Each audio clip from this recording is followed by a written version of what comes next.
प्रधानमंत्री नरेंद्र मोदी अपने विदेश दौरे पर इस समय इंडोनेशिया में हैं। वो शिव मंदिर गए।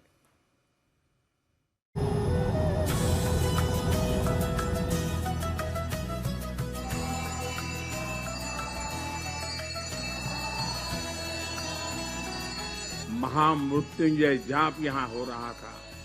ओम नमः शिवाय का उच्चारण हर कोई कर रहा था। ये अपने आप में हृदय को स्पर्श करने वाला था।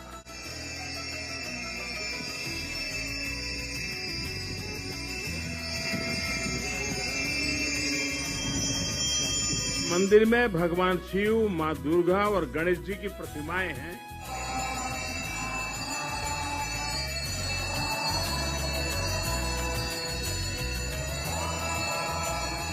कि 29 के पहले इस काम को हम कर लेंगे और आपको दोबारा आना है।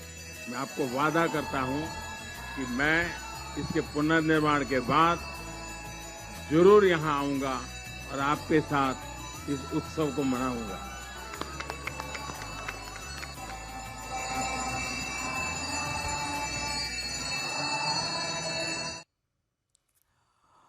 इंडोनेशिया में दुनिया की सबसे बड़ी मुस्लिम आबादी रहती है। इंडोनेशिया में मोदी की शिव साधना भारत की सफल टेंपल डिप्लोमेसी की तरफ इशारा करती है। प्रधानमंत्री नरेंद्र मोदी ने इंडोनेशिया के योग्याकार्ता में बने देश के सबसे बड़े हिंदू मंदिर प्रम्बानन पहुंचने पर उनका भव्य स्वागत किया गया। इंडोनेशिया के राष्ट्रपति प्रबोवो सुबियांतो भी उनके साथ गए। दोनों ने मंदिर के संरक्षण जीर्णोद्धार परियोजना का उद्घाटन किया।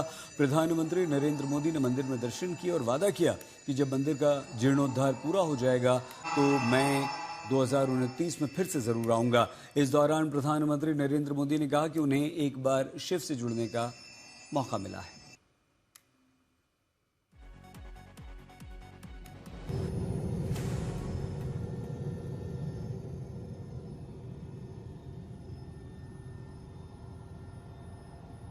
मिल ही जाता है। मेरा जन्म वडनगर में हुआ। हाटकेश्वर महादेव एक बहुत बड़ा तीर्थ क्षेत्र है। सोमनाथ द्वादश ज्योतिर्लिंग में सबसे पहला ज्योतिर्लिंग जो गुजरात की धरती पर है और जिसकी विकास में भी मेरी सीधी जिम्मेवारी है। और मेरा राजनीतिक कार्यक्षेत्र काशी विश्वनाथ महादेव, उसके आशीर्वाद मुझ पर हर निरंतर बने रहे हैं। चाहे केदार धाम का पुनर्निर्माण हो, चाहे उज्जैन महाकाल का पुनर्निर्माण हो, या आज यहां पर आकर के करीब करीब 1200 साल पुराना ब्रह्मा विष्णु महेश इन यादों को साथ जुड़ी हुई एक हमारी सांस्कृतिक विरासत का पुनरुद्धार और उसका रिनोवेशन का काम, उसका प्रारंभ करने का सौभाग्य भी मुझे मिला। मैं अपने आप में बहुत बड़ा भाग्यशाली मानता हूं। प्रधानमंत्री नरेंद्र मोदी के इंडोनेशिया के दौरे में इंडोनेशिया के राष्ट्रपति प्रबोवो सुबियांतो का भारत प्रेम साफ साफ दिखाई दिया। पीएम मोदी की अगवानी करने के दौरान प्रभु सुबियांतो यहां तक कह गए कि वो पीएम मोदी को कॉपी करते हैं, उनसे बहुत प्रभावित हैं। Even before I became president, I studied the policies of your Prime Minister.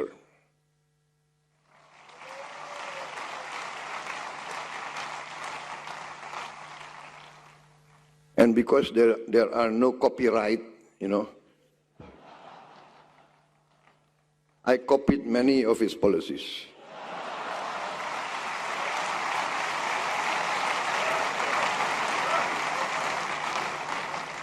But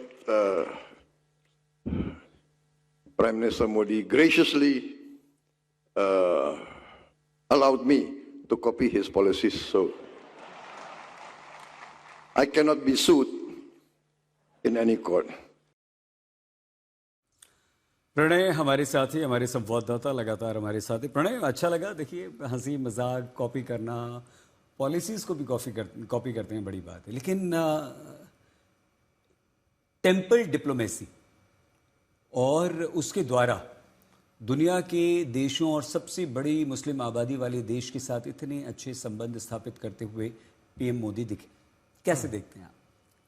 आपको याद होगा पिछली बार प्रधानमंत्री मोदी जब इंडोनेशिया गए थे तो वो जो सबसे बड़ी मस्जिद है वहाँ पर जकार्ता के अंदर, इस्तकलाल मस्जिद, वहाँ पर गए थे। और अब प्रधानमंत्री मोदी इंडोनेशिया गए तो इससे पहले वो बाली भी जा चुके हैं G20 की शिखर बैठक के लिए, और अब की बार जब वो गए तो वो उस प्रम्बनन मंदिर के अंदर गए हैं जो कि भारत और इंडोनेशिया के बीच सदियों पुराने सांस्कृतिक संबंधों का एक बहुत मजबूत प्रतीक है। और केवल बात इंडोनेशिया की नहीं है, अगर आप कंबोडिया में जो दुनिया का सबसे बड़ा हिंदू मंदिर है, जो हिंदू संस्कृति का बड़ा प्रतीक माना जाता है, अंकोर वाट मंदिर, टापरोम मंदिर, प्रे विहार मंदिर, इसके अलावा जो है वियतनाम के अंदर भी जो है करीब 1000 मंदिरों के जीर्णोद्धार की जो परियोजना है, ये तमाम वो टेम्पल डिप्लोमेसी है जिसका जिक्र किया, जिसकी तरफ इशारा आप कर रहे हैं। भारत के दक्षिण पूर्व एशिया का जो ये पूरा इलाका है, चाहे वियतनाम हो, लाओस हो, इंडोनेशिया हो, बाली, सुमात्रा, जावा, इन तमाम द्वीपों के ऊपर भारतीय संस्कृति की छाप आपको अलग अलग जगह देखने को मिलेगी। और यही वजह है कि ये उन जड़ों को सींचने की कोशिश है। प्रधानमंत्री मोदी की इस यात्रा के दौरान न केवल भारत ने आधुनिक इंडोनेशिया के साथ में अपने रणनीतिक, अपने सामरिक संबंधों को मजबूत किया है, बल्कि उन सांस्कृतिक जो सदियों पुराने संबंधों की जड़ है उसको भी सींचने का काम किया है। और ये केवल एक प्रतीक नहीं है कि एक मंदिर के जीर्णोद्धार के अंदर भारत का जो ASI है, आर्कियोलॉजिकल सर्वे ऑफ इंडिया, वो मदद करेगा, बल्कि ये एक तरीके का मैसेजिंग भी है कि इस इलाके के साथ में भारत के बहुत पुराने रिश्ते हैं। और साथ ही इंडोनेशिया की यदि आप बात करें, दुनिया का तीसरा सबसे बड़ा लोकतंत्र है इंडोनेशिया। इसके अलावा दुनिया का बड़ी आबादी वाला देश है इंडोनेशिया, और साथ ही भारत के टॉप 10 या कहें छठे नंबर का भारत का सबसे बड़ा कारोबारी सहयोगी है इंडोनेशिया। साथ ही फासला महज इतना सा कि भारत से इंडोनेशिया की दूरी केवल 150 किलोमीटर की दूरी है, अगर आप समंदर के लिहाज से देखें, यानी ग्रेटर निकोबार से लेकर सबांग पोर्ट तक की जो दूरी है। और अब कोशिश हो रही है कि इन दोनों पोर्ट्स को विकसित किया जाए, यानी उन दूरियों के बीच में एक संबंधों का मजबूत सेतु बनाया जाए। बिल्कुल प्रणय, बहुत अच्छी तरह से आपने इसका विश्लेषण किया है। प्रणय उपाध्याय हमारे संवाददाता हमारे साथ यहाँ पर हैं। इंडोनेशिया के राष्ट्रपति प्रबोवो सुबियांतो खुलकर कहते हैं कि उनका DNA भारत का है, और इसकी झलक उनकी बातों, उनके भाषणों में साफ दिख चुकी है। यूनाइटेड नेशंस में सुबियांतो ओम शांति शांति का इस्तेमाल अपने भाषण में भी कर चुके हैं। इसके अलावा हिंदी गानों को लेकर अपने प्रेम को भी वो भारत से जुड़ाव के रूप में ही देखते हैं। I hear some music, especially Indian music. I find my body moving.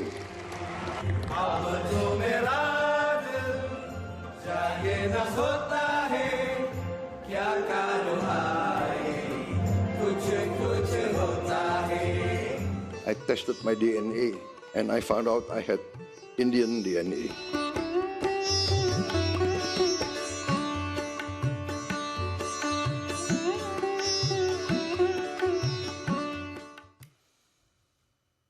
Bharat अपनी एक्ट ईस्ट पॉलिसी को मजबूती देने में लगा हुआ है। इंडोनेशिया, ऑस्ट्रेलिया, न्यूजीलैंड का दौरा इसी का बहुत महत्वपूर्ण हिस्सा और कड़ी।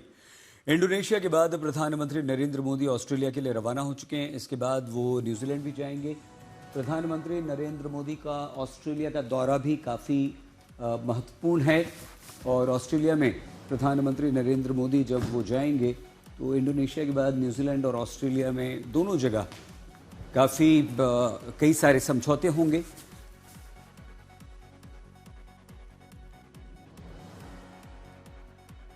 तो इस महत्वपूर्ण दौरे पर प्रधानमंत्री नरेंद्र मोदी की चीन की नजर लगी हुई है। इंडोनेशिया हो या फिर वियतनाम और फिलीपींस, चीन का प्रभाव इन पर काफी अधिक होता है और है भी। लेकिन देखिए किस तरह से हम आपको यहां पर बताएं, चीन की दादागिरी को देखते हुए देश भी अब चीन पर निर्भर नहीं रहना चाहते। इसीलिए भारत इन देशों को एक मजबूत और भरोसेमंद साझेदार के रूप में दिखाई दे रहा है, और यही चीन की सबसे बड़ी चिंता यहां पर है। तो हाल ही में जापान की प्रधानमंत्री भारत आई थी, आपको याद है, बस कुछ दिन पहले, और जापान के साथ भारत ने 120 समझौते किए, जिनमें मैन्युफैक्चरिंग, रक्षा तकनीक, AI पर फोकस रहा, और दोनों देश पहली बार मिलकर हथियार भी बनाएंगे। इससे पहले दक्षिण कोरिया के राष्ट्रपति भारत आए। $50 बिलियन का व्यापारिक लक्ष्य दोनों देशों ने रखा। सेमीकंडक्टर शिप बिल्डिंग पर आगे बढ़ने को लेकर दोनों देशों की यहां पर बात भी हुई है, उस पर फोकस किया गया है। सेमीकंडक्टर बहुत महत्वपूर्ण है, आप अच्छी तरह से जानते हैं। तो इस तरह से अब चीन जो है वो यहां पर बुरी तरह से डरा हुआ है और एक्ट ईस्ट पॉलिसी जो हमारी है वो चीन को और ज्यादा टेंशन दे रही है।